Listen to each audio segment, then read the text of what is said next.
Telugu 99 news channel కి Janasena party అధినేత పవన్ కళ్యాణ్ ఈ రోజు అనకాపల్లి మండలం అచ్యుతాపురం ప్రచారంలో భాగంగా బహిరంగ సభలో మాట్లాడుతూ స్థానిక వైసీపీ అభ్యర్థి ఉప్పలపాటి రమణమూర్తి రాజు కన్నబాబుపై ఘాటున విమర్శలు చేశారు.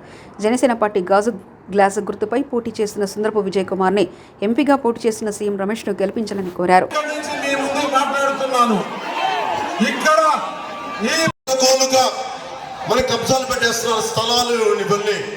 రేపు పొద్దున land titling act, Jagan land grabbing act వచ్చిన తర్వాత మీరు గొడవ పెట్టడానికి కూడా లేదు, కోర్టుకి వెళ్ళడానికి లేదు. వెళ్తే హైకోర్టుకి వెళ్ళాలి. నాకే హైకోర్టుకి వెళ్ళడానికి నేను పది ఆలోచిస్తాను. ఒక పార్టీ నడుపుతున్న వాడిని, ఇన్ని లక్షల మంది రోడ్ల మీదకి వస్తే లక్షల మంది జనం ఉన్నవాడిని నేనే ఆలోచిస్తాను హైకోర్టుకి వెళ్ళాలంటే. సగటు మనిషి మీ ఆస్తుల్ని కన్నబాబు రాజు గారు లాంటి వాళ్ళు దోచేస్తే రేపు భవిష్యత్తులో కోర్టులకు వెళ్ళడానికి కూడా లేదు.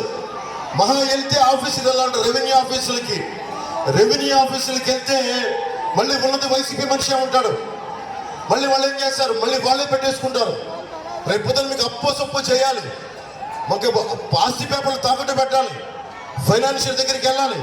ఆస్తి తాకట్టు పెట్టాలి అంటే కూర్చోబెట్టి ఎవరు మాట్లాడరు. దాని మీద జెరాక్స్ ఇస్తే ఎవరు తీసుకుంటాడు? ఒరిజినల్సే ఇవ్వాలి. ఈ ఏపీ గవర్నమెంట్ ఒరిజినల్స్ ఇవ్వదండి. ఇప్పుడు ఇంకొకసారి ఎన్నుకుంటే వైసీపీ కన్నబాబు రాజు గారికి మీరు ఓటు వేసినా, జగన్ కి ఓటేసినా మీ ఆస్తులన్నీ, మీ ఇళ్ళన్నీ గాల్లో దీపం పెట్టినట్టే. చాలా చాలా జాగ్రత్త. వైసీపీ మద్దతుదారులు కూడా చెప్తా ఉన్నా,